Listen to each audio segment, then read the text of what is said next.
We're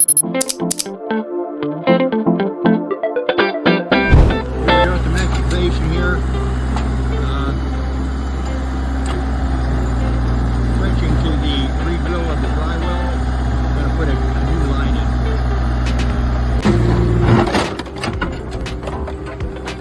in. Really hard leaky we're digging through here. We're getting it.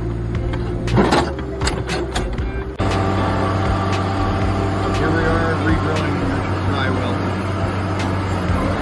Doing pretty well.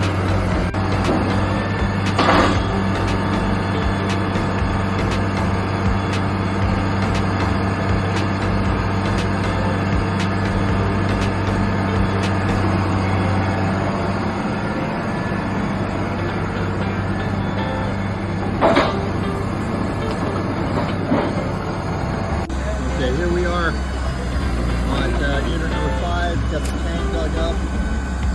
Ernie's out here pumping the septic tank for us.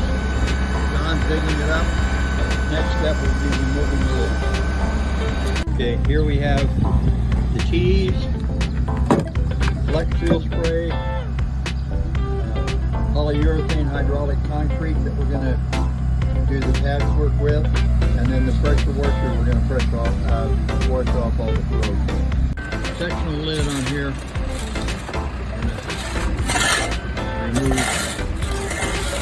one or two of the sections and get down in. Okay, here we are.